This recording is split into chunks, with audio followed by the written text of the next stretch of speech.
சங்கம் வளர்த்த மொழியாகிய தாய்மொழியாம் செந்தமிழ் மொழியை வணங்கி பேச போகிறேன். தலைப்பில் இறங்கி தாருங்கள் தங்கள் காதுகளை.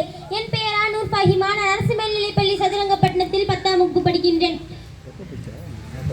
2 அடிக்குள் சரவடியை வைத்து கையில் எடுத்தால் அதை படித்தால் தலையில் அடித்தார் போல இருக்கும் ஒரு நூல். வாய்மை, உண்மை, அன்பு, அறிவு, ஊக்கம், அறம், பொருள், இன்பம் என 133 அதிகாரங்களை கொண்டு 1330 வைரமணிகளை கொண்ட பொய்யாமொழி, வாயுரை வாழ்த்து, முப்பால், உலக பொதுமறை என்றெல்லாம் போற்றப்படுகின்ற திருக்குறளை பற்றி தான் பேச வந்துள்ளேன்.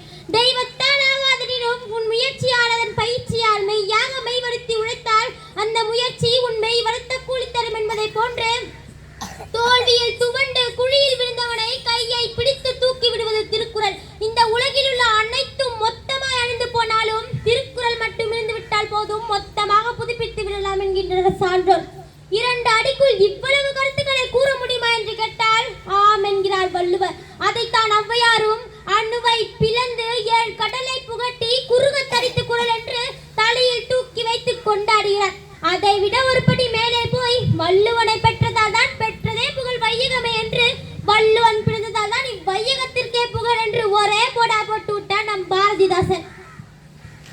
ஒருவன் தமக்கு தீங்கு செய்தவர்களை தண்டிக்கும் சிறந்த உரிய வழி அந்த தீங்கு செய்தவர்களே வெட்கப்படும்படி அவர்களுக்கு நன்மை செய்து அவர்கள் செய்த தீங்கினை மறந்து விடுதல் ஆகும் என்று, இன்னா செய்தாரை ஒருத்தல் அவர் நாண நன்னயம் செய்து விடல் என்று பழி வாங்கும் எண்ணத்திற்கு கடிவாளம் போட்டது திருக்குறள்.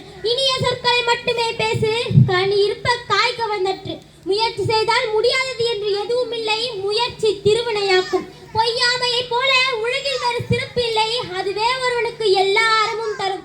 இது போன்ற கருத்துக்களை அடுக்கிக் கொண்டே சென்றால் இன்று ஒரு நாள் முழுதும் போதாது. 1000 நூல்கள் எது நிற்பினும் திருக்குறளுக்கு ஈடுண்டா? தீரா கடல் போல் திரளும் புது புது பொருளுக்கு குறைவுண்டா? முக்கடலுக்கு அப்பாலும் பாய்ந்தது முப்பாலின் திருப்பு முனை. சட்டங்களாகவும் திட்டங்களாகவும் செதுக்கிய சிற்பவரிகள் சிறு வட்டத்தில் குறுகாது வழியும் தப்பாது வைர வெற்றி நெறிகள். கடைசியாக ஒன்றை மட்டும் சொல்லிக் கொள்கிறேன்.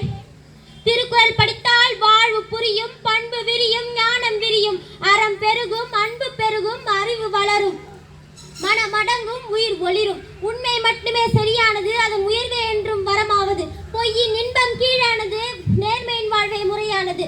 மாற்றம் ஒன்றை நிறையானது, அதை ஏற்றால் வாழ்க்கை சுகமானது. வீழ்ச்சியும் வெற்றியின் துணையாவது, வீழ்கின்ற அறிவியே மேலானது. திருக்குறள் கிடைத்தது வரமாக, அதை பயன்படுத்துவோம் சரியாக. வாழ்க்கையை நடத்துவோம் முறையாக, பெருமைகள் புரிவோம் பெரிதாக.